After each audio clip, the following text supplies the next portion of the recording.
second. Do you want me to clap? Yeah, you can clap. 3, 2, 1.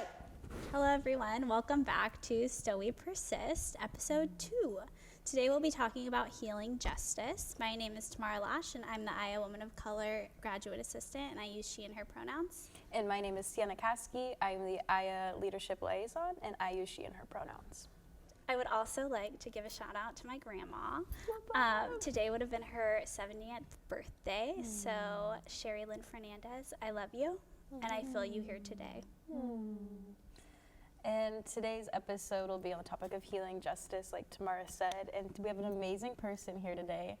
Charlene Martinez serves as the Associate Director of Integrative Learning for Student Experiences and Engagement at Oregon State University.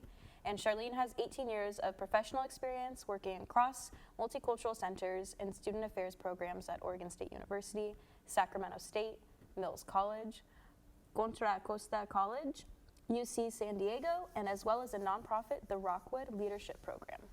She is the co-founder of OSU's Multiracial Aikido, a social justice retreat for participants to unpack multiraciality and develop their agency as emerging leaders. Oof. She received her master's degree in education with an emphasis in multicultural counseling from the community-based block program at San Diego State University, and her bachelor's degree in global studies with an emphasis in culture and ideology from UC Santa Barbara. Charlene infuses cultural organizing, emergent strategies, and storytelling and experiential learning programs and initiatives. And she's my mentor. But Charlene is amazing and is like way more amazing beyond your bio. And we're going to talk to you about healing justice. You excited? I'm super excited. I use she, her pronouns for everyone out there. And I'm so honored to be here. There really aren't any words, just the feeling of gratitude and immense pride for the amount of work that all the people who've contributed to Aya to get to this point. So I just want to say thank you for having me. I'm tearing up already. Who knew this would happen? We knew it. So thank you for having me. It is a real pleasure to be here. Okay, we're gonna get right into it. Our first question is, how did you come to women of color work and organizing?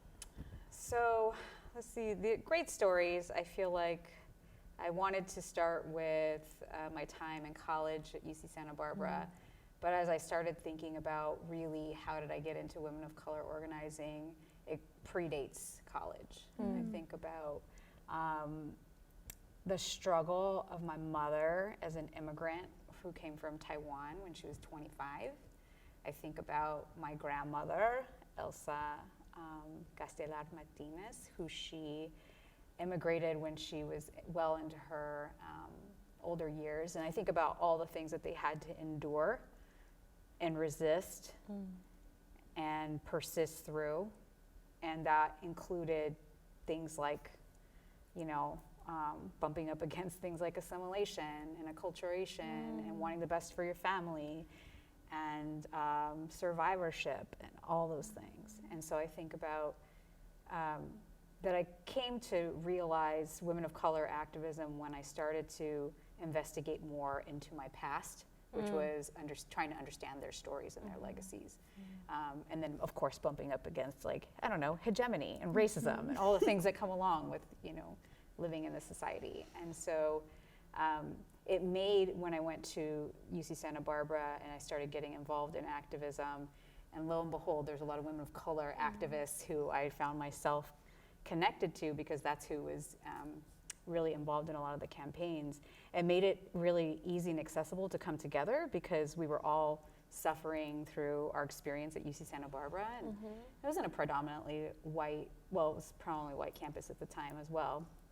But the students of color finding each other, and then within that, the niche of women of color and gender nonconforming folks coming together and really asking critical questions. And I think in that, there was something really beautiful that was birthed in me that knew that to survive and for hope, I needed to make sure that I found people. So I don't know if organizing was like a strategy at first. It was really just about surviving a campus.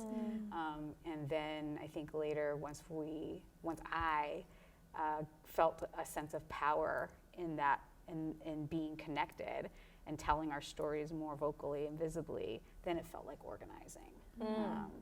So I learned a lot in those years at UC Santa Barbara. I had mentioned to you, Sienna, earlier in the week that my first conference that I ever went to was a critical resistance conference where I saw Angela Davis giving a keynote. Casual. Right? You know. In BT. I think I was 18 or 19. Oh, wow. So, you know, those plants, those little plants of, these little seedlings were the people I was listening to. There were things I was surrounded by, things I was interested in reading, because they were speaking to my existence in a way that no one else had done before. So. Thanks. Yeah. Thanks for sharing a little piece That's of history. beautiful. Like something that you touched on that kind of connects back to what we talked about last week is finding, you knew what women of color organizing or feminism was pre-coming to college through your lineage. And that's something that I brought up last week, and like thinking through the importance of, it's nice to have language to name what we're doing, but recognizing that our experiences are just as important. And we know. Like, we know before we know. Just because of what we're living through. And I think that's beautiful and important to name and like give space and recognize who was before us and the way in which they impacted us. I think that's the most beautiful part of like women of color organizing, is that we have so much history to us that we can just use it and like learn from it, but add to it, and it's like constantly evolving, which I think is beautiful. But, I want to put a disclaimer out there that like things that I say or I might say in this talk, if I don't cite or attribute it to people, it's because either the name escapes me or because it's now become part of me. It's like a vernacular in me. But I just want to say that I don't feel like anything I'm going to say is new, but I'm just kind of connecting the dots in different ways for myself. And I'm inspired daily by all kinds of incredible people. But let's be real, mainly feminists and women of color. True. That's why we're here. So our next question is, what does your practice look like, and how is healing justice incorporated? So in the stories that I was telling about how I came to understand myself as an activist, I think, again, the piece around waking up, knowing that, waking up and feeling upset, feeling angry, right, was a feeling that I was having. And I didn't know at that time how to maintain myself. It just felt like that was the way that I needed to vocalize the story or the story of others, and it felt like the right thing to do at the time. And I burned out really quickly. Like by my junior year, I literally defected. And when I say that, I don't mean that lightly. Like some of my dearest friends that I still keep in contact to this day always talk about sort of the gap year that I had inside the during my time on college, where they're like, what happened to you, right? And I didn't have words for it. I just knew I was tired. I was tired of fighting in a very particular way. And so I kind of went on like, inside college sabbatical around activism. But what happened for me then was I got to clarify what I needed, and I needed to go abroad, and I needed to expand my horizons, and I needed to figure out what my next steps were. And I think that kind of characterizes how I understand healing justice in my lifetime. So when I get connected, I go inward, and I realize what I need or what I don't have. And then I find strategies, and I'm literally grabbing for them. You all know my bookshelf is like chock filled with just like stuff. And it's because my strategy is I don't think I have all the answers, but I know other people have been looking for them as well. And so, that led me to my grad program, which was, I had already been in multicultural affairs for a couple years, and doing work with lots of students of color who would come to my office and they would just start crying. And I'd be like, oh, I thought I was here to like run programs, not like fuel the tears. And I didn't know what to do. So I went to go find a program to help me with the tools for multicultural counseling. In that, the requirement was to have a therapist in the program. Wow. because you were not ethically allowed to see clients unless you yourself were being cared for and seen. But that was a profound insertion for, I was doing all this critical social justice work and realizing that if I didn't take care of myself, my mental health, that I would be no good to anybody else who was around me. And so I started to clarify and have words for that gap that I took in college, that I didn't have anything to help me kind of give me the resources and tools. So for me, healing justice does come from a liberatory frame, that without the joy, there's no purpose in doing this work. But to get to the joy, I have to realize that pain and work through that pain and find ways and strategies to deal with that pain.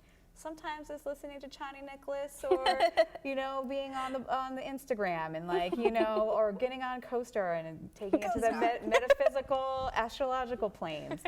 Sometimes that's following my heart when I go to different conferences and not necessarily choosing the one that I think I'm supposed to be at, but the one that speaks to me, that I need. So it's like in everyday choices, figuring out what I need and how and when. I'll say that the practice has changed over time. Many people are familiar with the struggles I've had here in Corvallis, and I'm happy to say that I've survived and I'm thriving in my going on 8th year.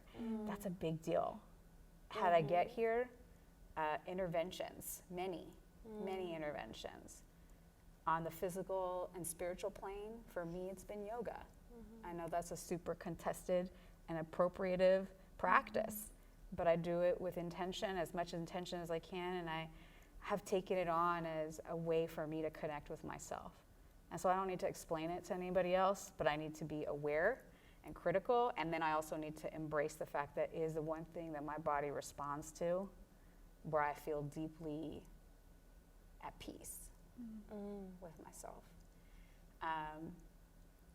To other strategies like carving out more time and attention for my children, because they're 6 and 8 and they are little girls that really need their mama. And I didn't realize how much they needed their mama because I was going through so much. But knowing that, I carve out more intentionally, all right, I'm gonna stay late these days, I'm gonna say no these days. Or work from home these moments, because I wanna be there to tuck them in. Or other strategies, like I didn't have what I needed in a community at a time here, so I sought it elsewhere. And I went to the U.S. Department of Arts and Culture, and they had a learning community that nurtured cultural organizing, which for those who don't know is like the intersection between arts and activism. And I belonged to a learning community of 30 people who were doing this work in isolation all across the nation. And then it brought me to a place of not feeling alone anymore. And then I took those strategies of story circles, and we started employing them here at OSU with students.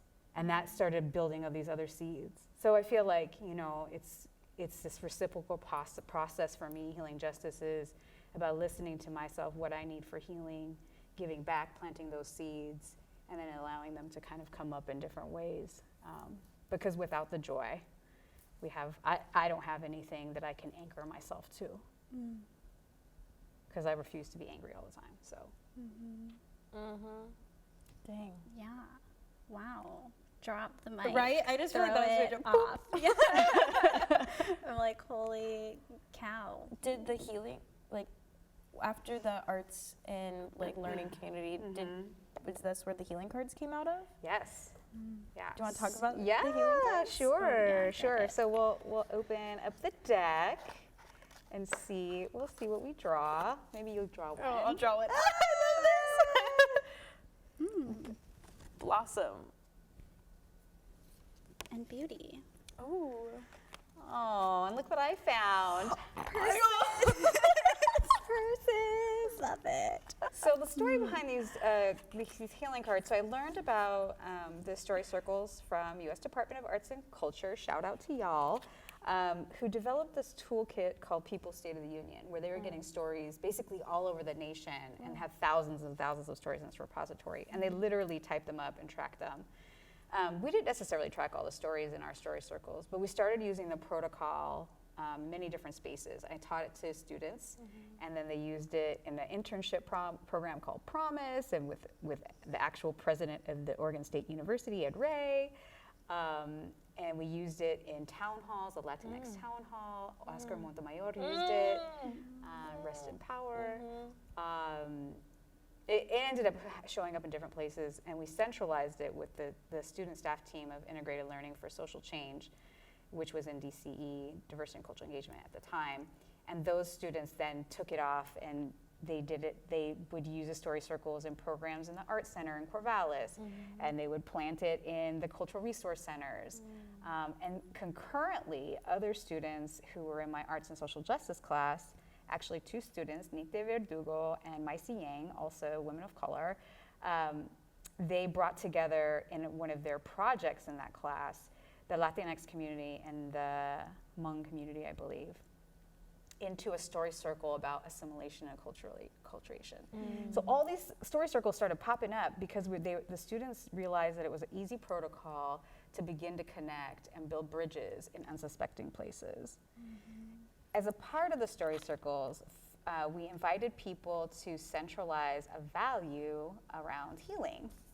And the students themselves chose these words, and then they drew an image that corresponded to the word. So this one here is of the Eye of Fern, and I I wonder if it was Mick and I who did this, but who knows? Because now it's pretty just sort of prolific out there. And then we turned them into a whole deck of cards. So all these cards come from stories.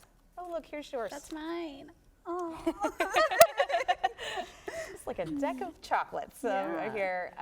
All these come from stories, and these values are about what people wanted to center in their healing.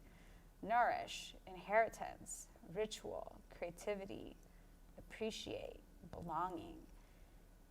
So this process started to give back in different ways. So it was a healing piece, it was a connection piece, there were some story pieces, kind of wove all the components of what I've talked about kind of together in such a profound way that we didn't even know. Like, we didn't come up with the idea of like, let's do the healing cards when we started telling the circles. No, the cards came out of our process. And somebody decided, oh wait, no, that was me. I decided. So I was inspired by the Asian American Lit Review. They created a deck of cards called Asian Americans in Mental Health. And they created a card for every issue area in Asian Americans and mental health.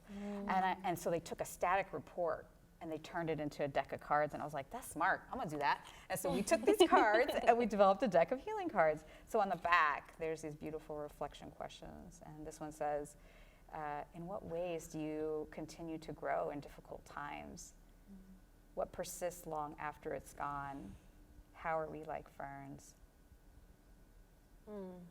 So this is now a reflective piece, it's a healing piece, so many pieces, and so many people contributed to this. It's not my thing, it was a student-driven thing. It was really beautiful. Yeah, as a student who got to engage in this, I think when Marwa and Hunter brought them into the CRCs, I was not taking care of myself in the ways that I needed to, and the prompts that they were giving us to think through really started that process for me. I was like, oh shit, I'm not feeling well, and maybe I'm not feeling well because I'm not engaging in healing practices. I'm not taking time for myself. I'm not eating well. I'm not drinking enough water. And also this idea that my community all needed to come from one place.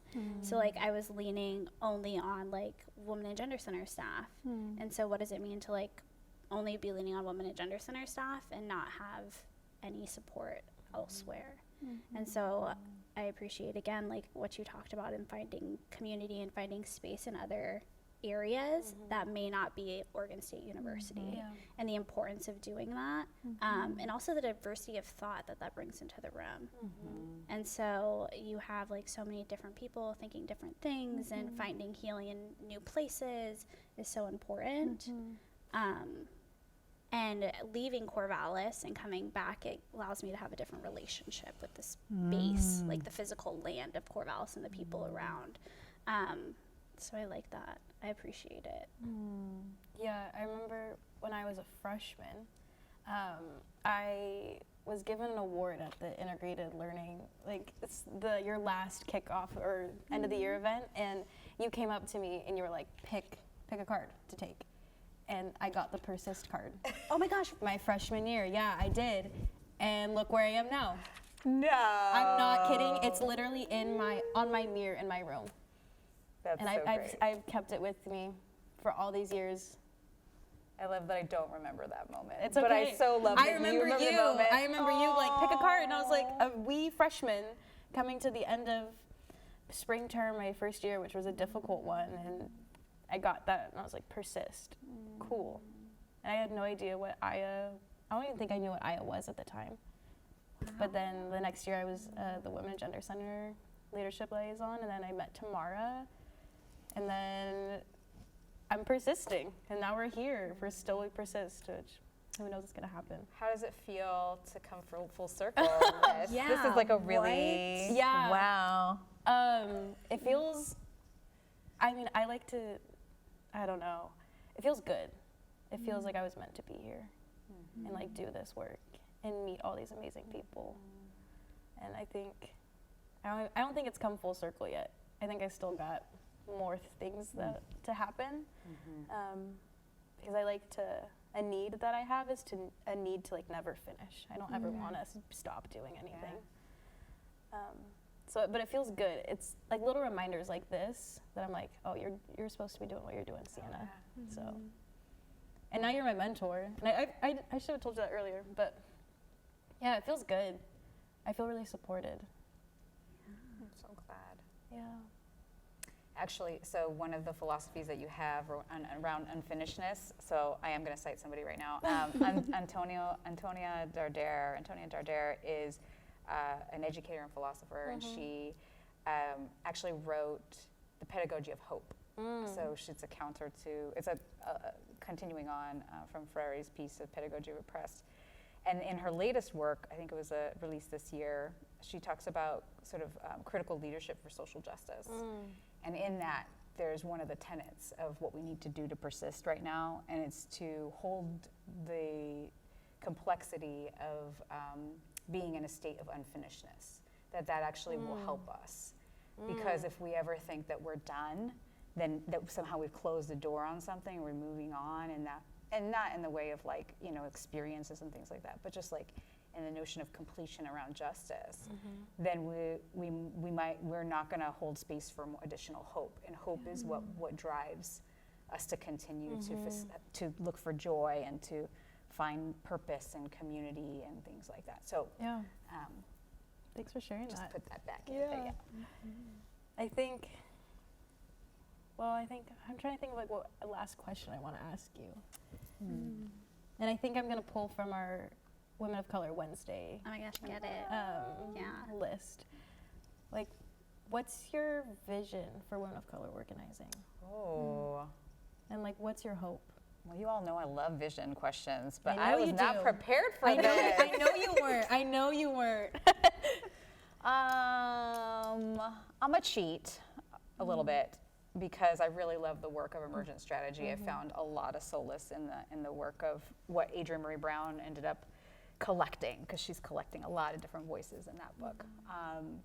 But one of the tenets is the notion of adaptation or emergence and moving with the fluidity of what is, right? And so my vision, which I think is the vision of a huge collective of people, is to continue to be open to changing and moving and thriving and expanding the circle of inclusion and belonging. And even if we're challenged by that, I think that we need to figure out how to build the bridges, but not if we're not whole and not if people are trying to take us out. And so it's finding, moving along with the waves and finding those communities of support to tap different people and to tap yourself in, to be ready to run the relay with people who we might not want to connect with. And so I think it's flow, adaptation, finding those spaces that nourish us,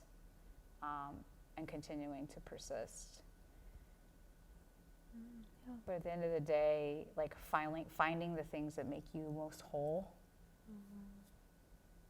to continue to do the work, and that looks so different for so many people. Yeah. Perfect.